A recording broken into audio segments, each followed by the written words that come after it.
Marlon, you were made to work for your victory tonight, I guess, but I guess just tell us how happy were you with your performance? I'm really happy with my performance. I'm coming off 2 losses, and I had a lot of pressure in my back, you know.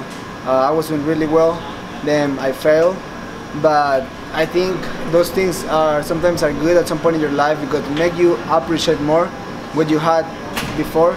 So I was coming to this fight like kind of angry. I was coming like thinking I need to win.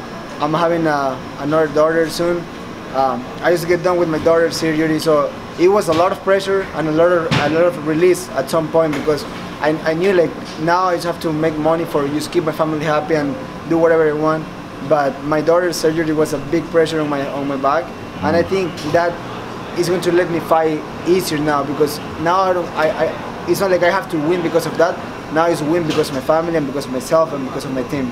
I mean, you know, like you said there, coming in on 2 losses, but also short notice. Like, did you think twice about accepting this? Because let's be honest, 3 losses, you're probably not getting another fight.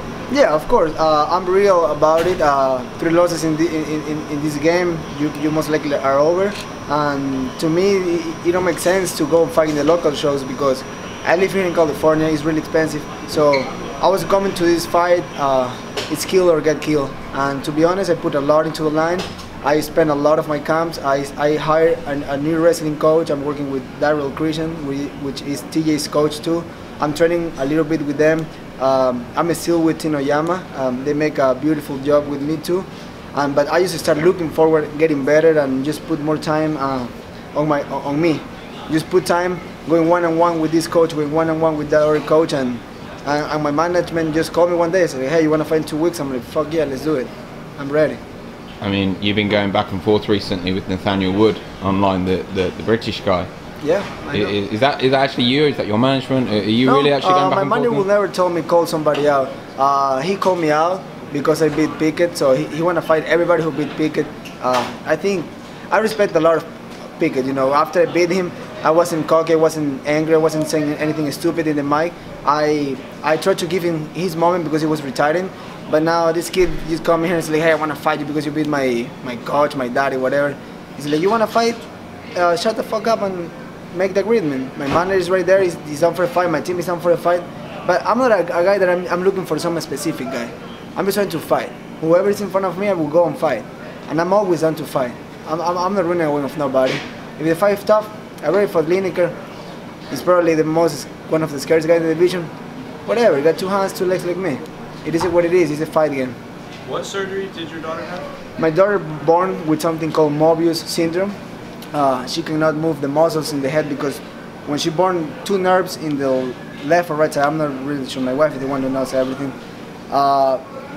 They don't make the signals to move the muscles. So it was a really expensive surgery. It's basically more for looks and movement than for something live or no. So they open up here, pull the muscles down, open up here, attach those muscles, so the muscles from here are making these ones work. And that take like 10 hours. It was a long surgery. And it was the thing I always was fighting for. I was fighting for the smile of my daughter. My other kid, Jose, he's smiling all the time. So for me it was something like, I need to see my daughter smiling, I need to do this. And there was a lot of pressure going on because fighting is already a lot of pressure. You're scared, you're worried, you don't want to get hurt, you don't want to lose. And then have on top of that, you know, I don't want my daughter to grow up and be like, "Hey, you did enough to get it done." So now I know I did enough to get it done, and now it's all the way up. I want to fight with the top again. I want to get in the rankings soon, but one fight at a time. When did that surgery actually happen? That was a month ago. Wow, so a lot of stress. A lot of stress, dude. When my daughter getting surgery, we get to the clinic center like around 5 a.m. We was out by 8 p.m. And for the best of my luck, I want to commentate the UFC in Spanish that day, and the fights were in China. So I was like 5 a.m. The first fight was at 3 a.m. So it was a day around. But you gotta do what you gotta do for the family. And everything went well? Everything went well. You can see a little smile. I actually, if you guys can see, I will show a picture my wife sent me today of my daughter. The smile looks pretty good in this picture. How old is she now? She's 7, and that was another pressure because you cannot do the surgery when she's more older because it won't work. So I was with the time also clicking on myself. Oh, I don't know, I can find my wife. But I will do it. Oh, it's right here.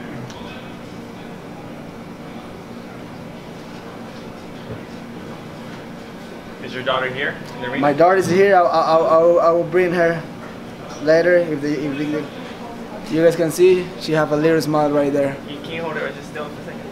Yeah, just hold it for a second. So. And how was that to see her smile for the first time? Like at some point I wasn't trying to see at her because I was waiting till I see the actual smile.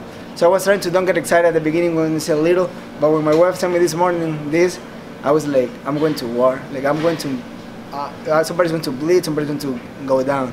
So I'm excited, dude. And I don't want to be like, you know, like those guys that today are trying to talk a little bit more when they win. I'm just wait and I will win again. But the only thing I know is I'm down to fight. I'm not worried about nobody in the division.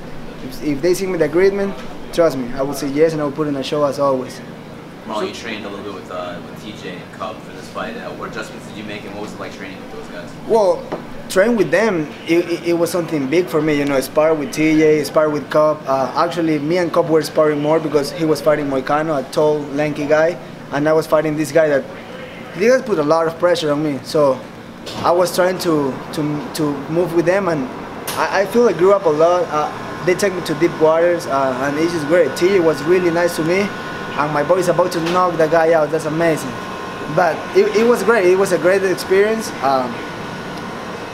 TJ put pressure on me. TJ gave me a lot of tips coming to this fight, and it just give me more confidence. You know, you're training with the world champion. You're training with the top of the featherweight division. So it's great, and I'm glad my wrestling coach linked us up so we can train together. TJ said there was something with Woo! Another win, baby. Another win.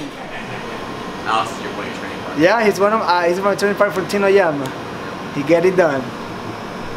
There was something TJ mentioned media day. There was something in the workout room with Cody, and he was afraid there was a spy. And you were allowed to. My locker room, where my last name is, was in the same locker room of Garbrandt, you know. So I went to get a massage. So I see him training. So I was like, you know what? I will give my back to the training. So because I don't care. I'm focused on my fight. This is my fight week.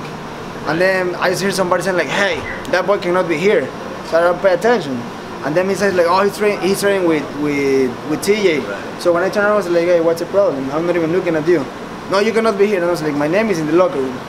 And then you have a problem with that? Like, I'm not trying to get into a fight. I'm fighting in 2 days later and I'm getting paid. And then there's a way to say things. He can be like, hey bro, you know what? I'm fighting, you want somebody that's training with you, can you please go to the other locker room? Sure. I'm more than welcome. But somebody talk to me like this, like, what has your quality of human being to just talk like that? Like, who do you think you are? And I would say one thing, he make Nectar look bad because he's acting like a little bitch. So they kicked you out and you have to leave the room? I leave the room because I don't want drama. I'm fighting in 2 days. And what's the point who get tough, get into a fight, somebody get caught, you don't have a fight. I'm fighting for money. I'm not fighting because this is cool. You get scared before this. So, you know, there's talk to way. You know, there's a way you can talk to people and you can get deals done, but you just don't come and talk to people like you're the boss, and you don't treat people like that. Thank you. Thank you guys. Awesome. I appreciate that.